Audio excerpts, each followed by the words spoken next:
Hello and welcome. Today, we're going to talk about something that can sound pretty intimidating, but it's actually a very common part of women's health, the pelvic mass.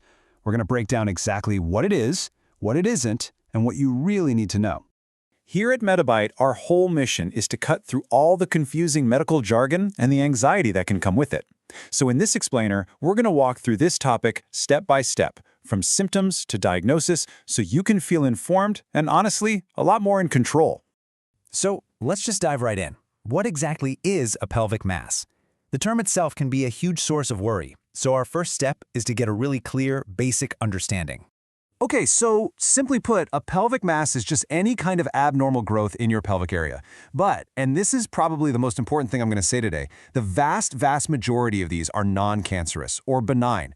Think of it as a medical finding, not an automatic diagnosis of something scary. To really get what a pelvic mass is, you got to appreciate the anatomy.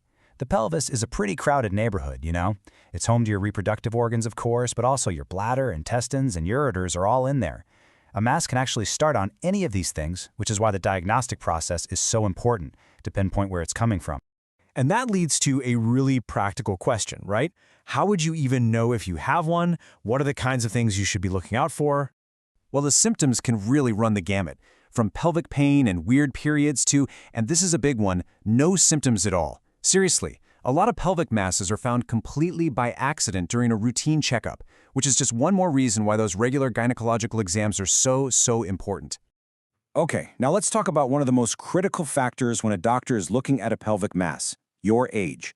The whole context, what it could be, what the concerns are, it all changes dramatically depending on whether a woman is in her reproductive years or is postmenopause. This comparison is just so key.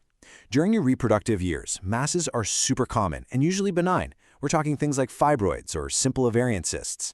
But after menopause, finding a new mass is less common, so any new discovery gets investigated much more carefully because the statistical risk of it being cancerous is higher. Now let's shift gears completely and talk about a very different group, kids. While pelvic masses are definitely not common in younger patients, it's really important for parents to know that the causes and the signs are totally different from what we see in adults. What's pretty amazing here is the role hormones play.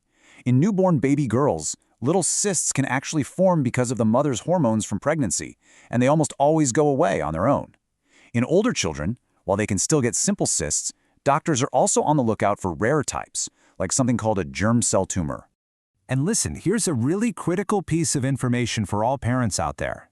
Some of these rarer tumors can actually produce their own hormones, and that can cause signs of early puberty. This is a major red flag and a clear sign that it's time to see a doctor for an evaluation. So, if a mass is suspected, what happens next? I know it can feel really overwhelming, but the diagnostic process is actually a very clear, systematic path. Let's just walk through it together so you know what to expect. The whole journey starts with a simple conversation about your symptoms and your family history. Then comes a physical exam, and for any woman of childbearing age, a routine pregnancy test is always done. After that, the real workhorse of diagnosis is usually the pelvic ultrasound. It's the go-to tool that gives doctors their first real look at what's going on. You know, this quote from the MSD manual really hits the nail on the head. It highlights that initial chat and physical exam, they aren't just formalities. They're the foundation for everything that comes next, providing crucial clues that guide the entire process. So, what about treatment? The first thing to know is that it does not automatically mean surgery. For a lot of common, benign masses that aren't causing any trouble, the best approach is often just watchful waiting. For others, medication can help manage symptoms. Surgery is generally for masses that are large, causing a lot of pain, or if there's any suspicion of cancer. The goal is always to find the least invasive, most effective path for you. Whew, we have covered a lot of ground. So let's take a minute and just boil all this down to the most important points that you should walk away with. So let's recap the essentials. 1. Pelvic masses are common and most of them are benign. 2. Your age is a huge factor in figuring out the likely cause. 3. The diagnostic process is very methodical, not random. And 4. For women in the reproductive years, a pregnancy test is always step 1. Got it? After all of this information, if you were going to remember just one single thing from our conversation today, what should it be? This: a pelvic mass is a reason for an evaluation, not a reason for panic. It's a signal to have a conversation with your doctor and get clear answers. Early, calm communication with your healthcare provider is absolutely the best way forward. Thank you so much for joining us for this MediByte explainer. If you found this helpful, please give it a like, share it with someone who might need to see it, and subscribe for more clear, accessible health content. We'll see you next time.